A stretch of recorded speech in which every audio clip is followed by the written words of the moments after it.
Je suis Kylian Stanger, je suis enseignant au sein de l'Université de Tours dans le cadre de l'Institut européen d'histoire des cultures et l'alimentation.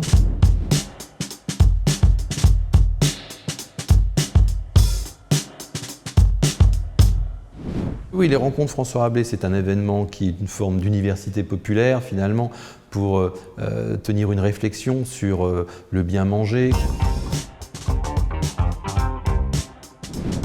En fonction de notre culture, en fonction du lieu dans lequel on est né, du culte qui nous apporte aussi certaines valeurs, on a naturellement construit au fond de nous une forme d'identité du bien manger. Chaque fois qu'on incorpore un produit, finalement, on incorpore une identité du produit et un moment partagé aussi. Certains vont avoir une lecture très nostalgique de la valeur du bien manger. D'autres vont se sentir responsabilisés par le présent en observant ce qui est la définition du bien manger pour ses propres enfants, ou d'autres par une vision beaucoup plus large, une vision du bien manger pour l'environnement durable, pour la société.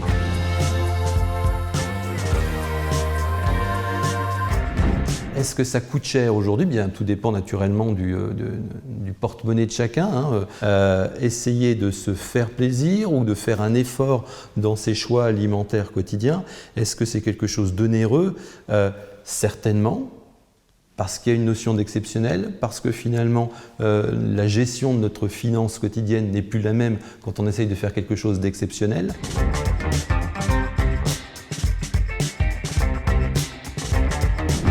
Alors la gastronomie, au-delà d'être un terme qui déjà a évolué au fil des époques, c'est devenu un concept finalement. L'amélioration du quotidien dans l'alimentation, oui, mais pas uniquement à travers l'alimentation, mais aussi à travers le moment partagé, à travers la vertu d'essayer d'aller choisir ses propres produits pour préparer le repas, pour confectionner la cuisine avec d'autres personnes, en partageant des savoirs aussi, des savoir-faire, des savoir-être à table aussi. Donc, tout cela tourne autour d'une valorisation du discours et la gastronomie, in fine, est peut-être plus un discours qu'une forme de savoir-faire culinaire.